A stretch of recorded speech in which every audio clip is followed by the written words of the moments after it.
Sir बता रहे विवाद बहुत ज्यादा बढ़ गया। विवाद कुछ नहीं है भैया, देख रहे हैं। मेरी बात एक सवाल अब अच्छा बोलने दी जाएगी नहीं। अच्छा बोलिए। आप लोग आपने निजी सचिव लिखा, उसके बाद अरे भैया उसी की समीक्षा करा रहे हैं, उसी की। अरे भैया आप सचिव को क्या कहा है, इसी मामले को देखेंगे जी। मंत्री बड़ा कि अपर मुख्य सचिव? मैं ये बात करिए, आप बताइए कि संविधान में कौन बड़ा है, आप बताइए।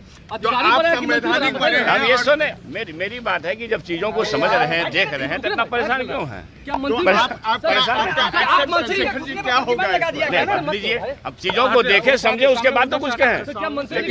चीजों को देखेंगे समझेंगे उसके चीजों को देखेंगे समझेंगे उसके बाद तो बोलेंगे। लेकिन जिस तरह से प्रतिबंध लगा दिया गया है, आप भाई इसी को तो समझना है ना, चीजों को समझेंगे ना। नहीं चल रहा है। अब ये बात हम कैसे कर सकते हैं? चीजों को समझेंगे तो बताएंगे। आपके विभाग में क्या इस मामले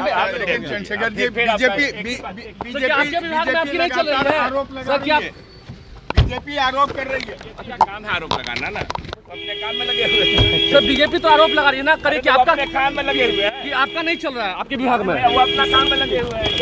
क्या कहेंगे? चलो छोड़ दो, चीजों को देख रहे हैं।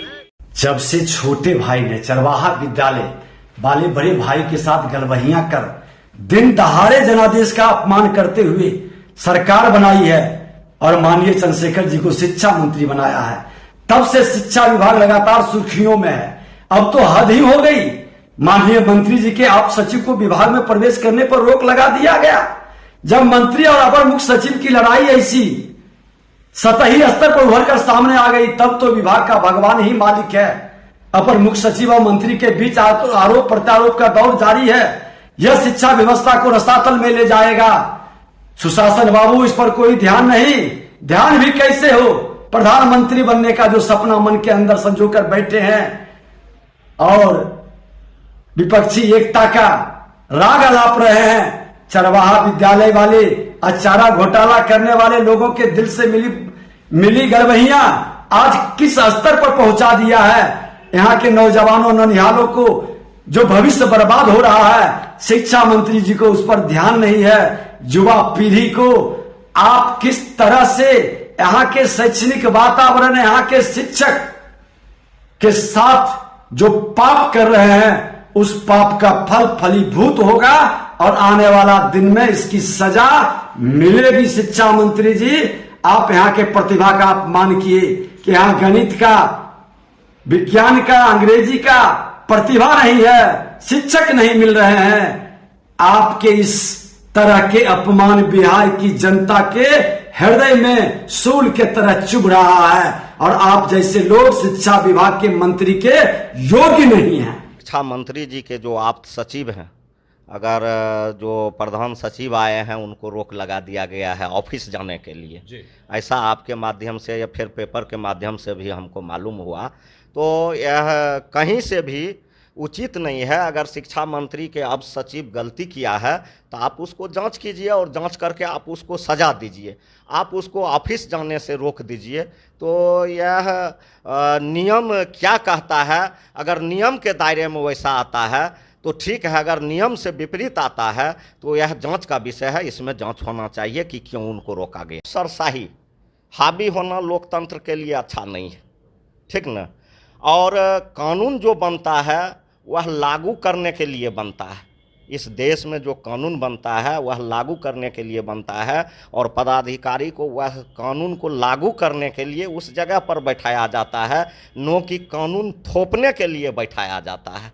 शिक्षा विभाग में पॉजिटिव रूप से काम जब तक नहीं किया जाएगा, उसके इंफ्रास्ट्रक्चर पर काम नहीं किया जाएगा, शिक्षकों पर काम नहीं किया जाएगा, शिक्षकों को आप दंडित करने के दृष्टिकोण से देखेंगे। आप पढ़ाई का सर्वेक्षण कोई नहीं कर रहा है।